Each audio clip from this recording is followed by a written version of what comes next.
呢一日，陳茵媺出席兒童通識比賽活動，先至聲明唔係質疑你學歷問題啊，只係鬼妹仔嘅你對香港通識又知多少呢？我有啲擔心啊，唔係擔心啲小朋友，係擔心自己啊，陣間俾錯啲貼士啊。但係咧，佢哋亦都同我講話，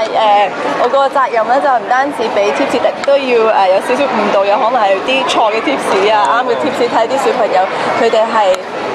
信唔信我之餘咧，亦都揀唔揀到啱嘅 answer 咯。講到另一單新聞啦，最近無線被指有偷拍同埋竊聽嘅情況出現噃。Amy， 你擔唔擔心換衫嘅時候俾人偷拍㗎？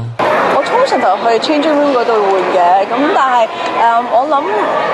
偷拍你去到邊度都會驚，即係唔係話驚，但你都會小心啲咯。因為唔單止我相信公司咧就會比較安全嘅，咁但係多數我又唔知道嗰件事咧係邊個人偷拍，又或者under 咩 circumstances 啦。不過自己又未至於